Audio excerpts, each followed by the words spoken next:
लाल हवेली। कहानी, रचनाकार हैं गोरापंत शिवानी जी। ताहिरा ने पास के बर्थ पर सोए अपने पति को देखा और एक लंबी सांस खींचकर करवट बदल ली। कंबल से ढकी रहमान अली की ऊंची तोंद गाड़ी के झकोलों से रह रहकर कांप रही थी। अभी 3 घंटे और थे। ताहिरा ने अपनी नाजुक कलाई में बंधी हीरे की जगमगाती घड़ी को कोसा। कमबख्त कितनी देर में घंटी बजा रही थी। रात भर एक आंख भी नहीं लगी थी उसकी। पास के बर्थ में उसका पति और नीचे के बर्थ में उसकी बेटी सलमा दोनों नींद में बेखबर बेहोश पड़े थे। ताहिरा घबराकर बैठ गई। क्यों आ गई थी वह पति के कहने में? सो बहाने बना सकती थी। जो घाव समय और विस्मृति ने पूरा कर दिया था, उसी पर उसने स्वयं ही नश्तर रख दिया। अब भुगतने के सिवा और चारा ही क्या था? स्टेशन आ ही गया था। ताहिरा ने काला रेशमी बुर्का खींच लिया। दामी सूटकेस, नए बिस्तरबंद, एयरबैग, चांदी की सुराही उतरवाकर रहमान अली ने हाथ पकड़कर ताहिरा को ऐसे संभलकर अंदाज से उतारा जैसे वे कांच की गुड़िया हो। तनिक सा धक्का लगने पर टूटकर बिखर जाएगी। सलमा पहले ही कूद कर उतर चुकी थी। दूर से भागते हांफते हाथ में काली टोपी पकड़े एक नाटे से आदमी ने लपक कर रहमान अली को गले से लगाया और गोद में लेकर हवा में उठा लिया। उन दोनों की आंखों से आंसू बह रहे थे। तो यही मामू बीतते हैं, ताहिरा ने मन ही मन सोचा, और थे भी बीते ही भर के। बिटिया को देखकर मामू ने झट गले से लगा लिया। बिल्कुल इस्मत है रहमान, वे सलमा का माथा चूम चूम कर कहे जा रहे थे। वही चेहरा मोहरा, वही नैन नक्श। इस्मत नहीं रही तो खुदा ने दूसरी इस्मत भेज दी। ताहिरा पत्थर की सी मूर्ति बनी चुप खड़ी थी। उसके दिल पर जो दहकते अंगारे दहक रहे थे, उन्हें कौन देख सकता था? वही स्टेशन, वही कनेर का पेड़। 15 साल में इस छोटे से स्टेशन को भी क्या कोई नहीं बदल सका? चलो बेटी, मामू बोले। बाहर कार खड़ी है। जिला तो छोटा है, पर अल्ताफ की पहली पोस्टिंग यही हुई। इंशाअल्लाह अब कोई बड़ा शहर मिलेगा। मामू के इकलौते बेटे अल्ताफ की शादी में रहमान अली पाकिस्तान से आया था। अल्ताफ को पुलिस कप्तान बनकर भी क्या इसी शहर में आना था? ताहिरा फिर मन ही मन कुड़ी। घर पहुंचे तो बूढ़ी नानी खुशी से पागल सी हो गई। बार बार रहमान अली को गले लगाकर चूमती थी और सलमा को देखकर ताहिरा को देखना भूल गई। या अल्लाह, ये क्या तेरी कुदरत! किस्मत को ही फिर भेज दिया। दोनों बहुएं भी बोल उठी, सच अम्मी जान, बिल्कुल इस्मत आपा हैं, पर बहू का मुंह भी तो देखिए। लीजिए, ये रही अशरफी। और झट अशरफी थमाकर ननिया सास ने ताहिरा का बुर्का उतार दिया। अल्लाह, चांद का टुकड़ा है। नन्ही नजमा देखो, सोने का दिया जला धरा है। ताहिरा ने लज्जा से सिर झुका लिया। 15 साल में वह पहली बार ससुराल आई थी। बड़ी मुश्किल से वीजा मिला था। 3 दिन रहकर फिर पाकिस्तान चली जाएगी। पर कैसे कटेंगे ये 3 दिन? चलो बहू, ऊपर के कमरे में चलकर आराम करो, मैं चाय भिजवाती हूँ, कहकर नन्ही मामी उसे ऊपर पहुंचा आई। रहमान नीचे ही बैठकर मामू से बातों में लग गया और सलमा को तो बड़ी अम्मी ने गोद में ही खींच लिया। बार बार उसके माथे पर हाथ फेरती और हिचकियां बंध जाती। मेरी इस्मत, मेरी बच्ची। ताहिरा ने एकांत कमरे में आकर बुर्का फेंक दिया। बंद खिड़की को खोला तो कलेजा धक हो गया। सामने लाल हवेली खड़ी थी। चटपट खिड़की बंद कर तख्त पर गिरती पड़ती बैठ गई। खुदाया, तू मुझे क्यों सता रहा है? वह मुंह ढांपकर सिसक उठी। पर क्यों दोष दे वह किसी को? वह तो जान गई थी कि हिंदुस्तान के जिस शहर में उसे जाना है, वहां का एक एक कंकड़ उस पर पहाड़ सा टूटकर बरसेगा। उसके नेक पति को क्या पता? भूला रहमान अली, जिसकी पवित्र आंखों में ताहिरा के प्रति प्रेम की गंगा छलकती, जिसने उसे पालतू हिरनी सा बनाकर अपनी बेड़ियों से बांध लिया था, उस रहमान अली से क्या कहती। पाकिस्तान के बंटवारे में कितने पिसे, उसी में एक थी ताहिरा।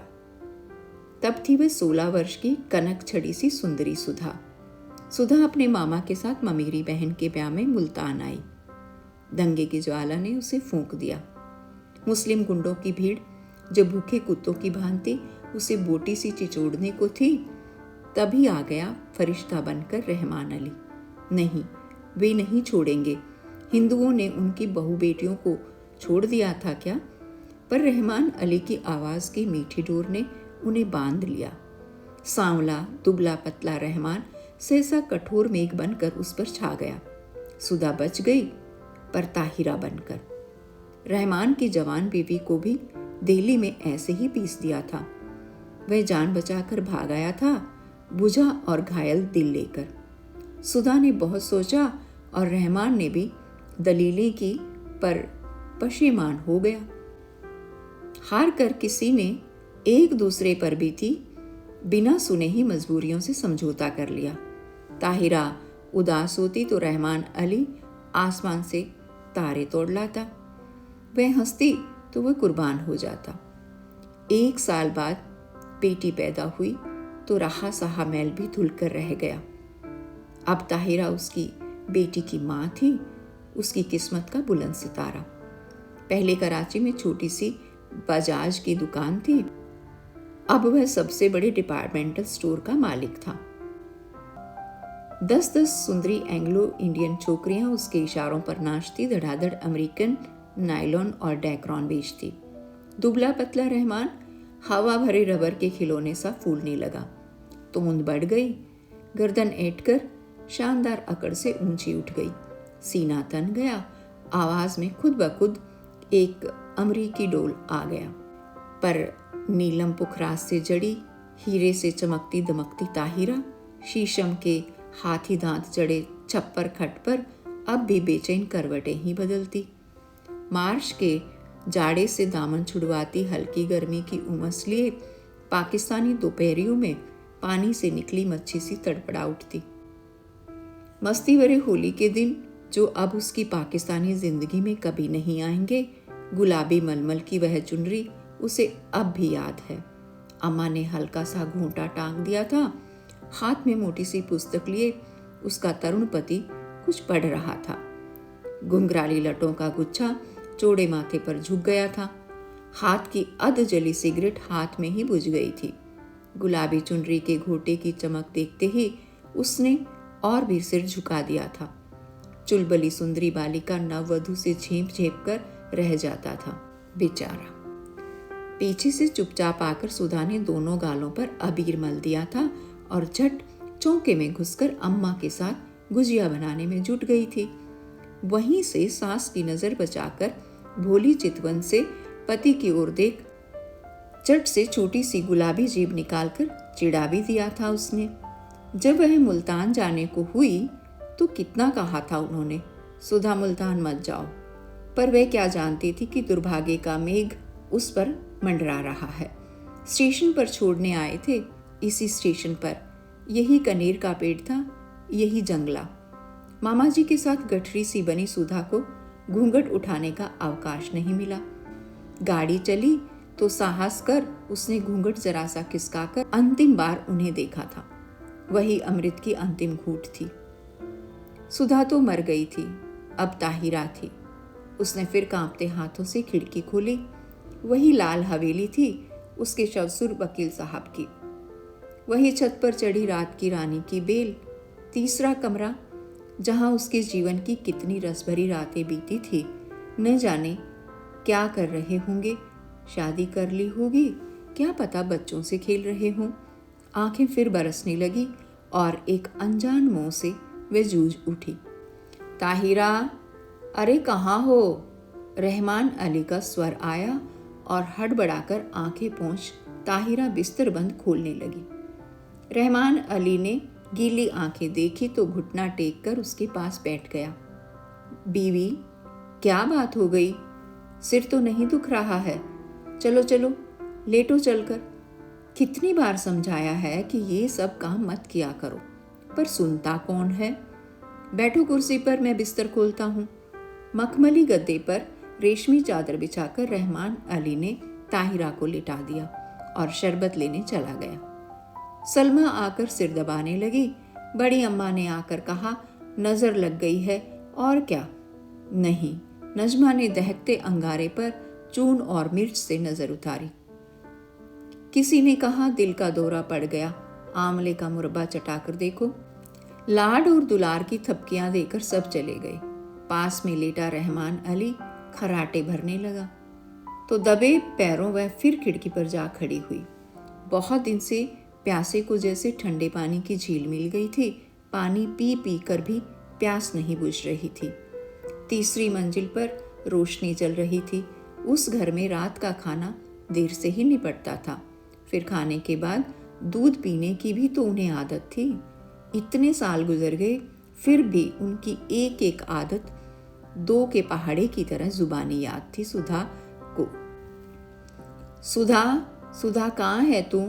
उसका हृदय उसे स्वयं धिक्कार उठा। तूने अपना गला क्यों नहीं घोट दिया? तू मर क्यों नहीं गई कुएं में कूदकर? क्या पाकिस्तान के कुएं सूख गए थे? तूने धर्म छोड़ा पर संस्कार रह गए। प्रेम की धारा मोड़ दी पर बेड़ी नहीं कटी। हर तीज, होली, दिवाली तेरे कलेजे पर भाला भौंक कर निकल जाती है। हर ईद तुझे खुशी से क्यों नहीं भर देती? आज सामने तेरे ससुराल की हवेली है, जा उनके चरणों में गिरकर अपने पाप धो ले। ताहिरा ने सिसकियां रोकने को दुपट्टा मुंह में दबा लिया। रहमान अली ने करवट बदली और पलंग चरमराया। दबे पैर रखती ताहिरा फिर लेट गई। सुबह उठी तो शहनाइयां बज रही थी। रेशमी रंग बिरंगी गहरा कमीज, अब रखी चमकते दुपट्टे, हिना और मोतियों की गमक से पूरा घर मह महक कर रहा था। पुलिस बैंड तैयार था। खाकी वर्दियां और लाल तुरमे के साफे सूरज की किरणों से चमक रहे थे। बारात में घर की सब औरतें भी जाएंगी। एक बस में रेशमी चादर तान कर पर्दा खींच दिया गया था। लड़कियां बड़ी बड़ी सुरमेदार आंखों से नशा सा बिखेरती एक दूसरे पर गिरती पड़ती बस पर चढ़ रही थी। बूढ़ी बुढ़ियां पानदान समेटकर बड़े इत्मीनान से बैठने जा रही थी और पीछे पीछे ताहिरा काला बुर्का ओढ़कर ऐसी गुमसुम चल रही थी जैसे सुध बुध खो बैठी हो। ऐसी ही एक सांझ को वह भी दुल्हन बनकर इसी शहर आई थी, बस में सिमटी सिमटाई लाल चुनर से ढके।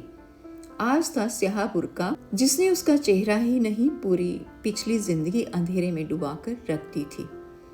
अरे, किसी ने वकील साहब के यहाँ बुलावा भेजा या नहीं? बड़ी अम्मी बोली और ताहिरा के दिल पर नश्तर फिरा। दे दिया अम्मी, मामू जान बोले। उनकी तबीयत ठीक नहीं है, इसी से नहीं आए। बड़े नेक आदमी हैं।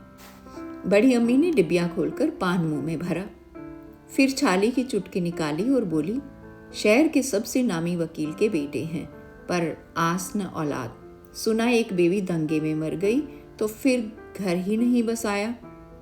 बड़ी धूमधाम से ब्याह हुआ। चांद सी दुल्हन आई। शाम को पिक्चर का प्रोग्राम बना। नया जोड़ा, बड़ी अम्मी, लड़कियां, यहाँ तक कि घर की नौकरानियां भी बन ठन कर तैयार हो गई। पर ताहिरा नहीं गई। उसका सिर दुख रहा था। बेसिर पैर के मोहब्बत के गाने सुनने की ताकत उसमें नहीं थी। अकेले अंधेरे कमरे में वह चुपचाप पड़ी रहना चाहती थी। हिंदुस्तान, प्यारे हिंदुस्तान की आखिरी सांझ। जब सब चले गए तो तेज बत्ती जलाकर वह आदमकद आईने के सामने खड़ी हो गई। समय और भाग्य का अत्याचार भी उसका अलौकिक सौंदर्य नहीं लूट सका। वह बड़ी बड़ी आंखें, गोरा रंग और संगमरमर सी सफेद देह। कौन कहेगा वह एक जवान बेटी की माँ है? कहीं पर भी उसके पुष्ट यौवन ने समय से मुंह की नहीं खाई थी। कल वह सुबह 4 बजे चली जाएगी। जिस देवता ने उसके लिए सरसों त्याग कर बैरागी का वेश धर लिया है, क्या एक बार भी उसके दर्शन नहीं मिलेंगे? किसी शैतान नटखट बालक की भांति उसकी आंखें चमकने लगी। झटपट बुर्का ओढ़ वह बाहर निकल आई। पैरों में बिजली की गति आ गई, पर हवेली के पास आकर वह पसीना पसीना हो गई। पिछवाड़े की सीढ़ियां उसे याद थी। जो ठीक उनके कमरे की छोटी खिड़की के पास आकर ही रुकती थी। एक एक पैर 10 मन का हो गया। कलेजा फट फट कर मुंह को आ गया। पर अब वह ताहिरा नहीं थी। वह 16 वर्ष पूर्व की चंचल बालिका नववधू सुधा थी, जो सास की नजर बचाकर तरुण पति के गालों पर अबीर मलने जा रही थी। मिलन के उन अमूल्य क्षणों में सैयद वंश के रहमान अली का अस्तित्व मिट गया था। आखिरी सीढ़ी आई, सांस रोककर आंखें मूंद वह मनाने लगी, हे बिलेश्वर महादेव, तुम्हारे चरणों में ये हीरे की अंगूठी चढ़ाऊंगी। एक बार उन्हें दिखा दो, पर वे मुझे ना देखें। बहुत दिन बाद भगत ने भगवान का स्मरण किया था। कैसे न सुनते। आंसुओं से अंधी ने देवता को देख लिया। वही गंभीर मुद्रा, वही लट्ठे का एक बड़ा पाजामा और मलमल का कुर्ता। मेज पर अभागिन सुधा की तस्वीर थी, जो गोने पर बड़े भैया ने खींची थी। जी भर कर देख पगली और भाग जा, भाग ताहिरा भाग। उसके कानों में जैसे स्वयं भोलानाथ गरजे।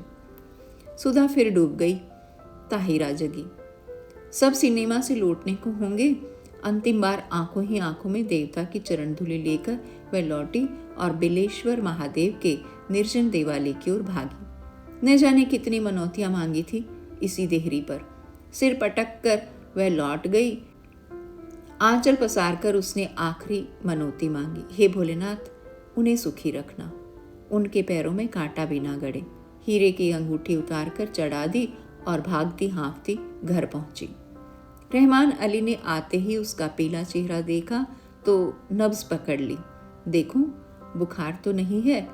अरे अंगूठी कहाँ गई? वह अंगूठी रहमान ने उसे इसी साल शादी के दिन यादगार में पहनाई थी। न जाने कहाँ गिर गई। थके स्वर में ताहिरा ने कहा, कोई बात नहीं। रहमान ने झुककर ठंडी बर्फ सी लंबी उंगलियों को चूम कर कहा, ये उंगलियां आबाद रहें। इंशाअल्लाह अब के तेहरान से चौकोर हीरा मंगवा लेंगे। ताहिरा की खोई दृष्टि खिड़की से बाहर अंधेरे में डूबती लाल हवेली पर थी, जिसके तीसरे कमरे की रोशनी दब से बुझ गई थी। ताहिरा ने एक सर्द सांस खींचकर खिड़की बंद कर दी। लाल हवेली अंधेरे में गले तक डूब चुकी थी।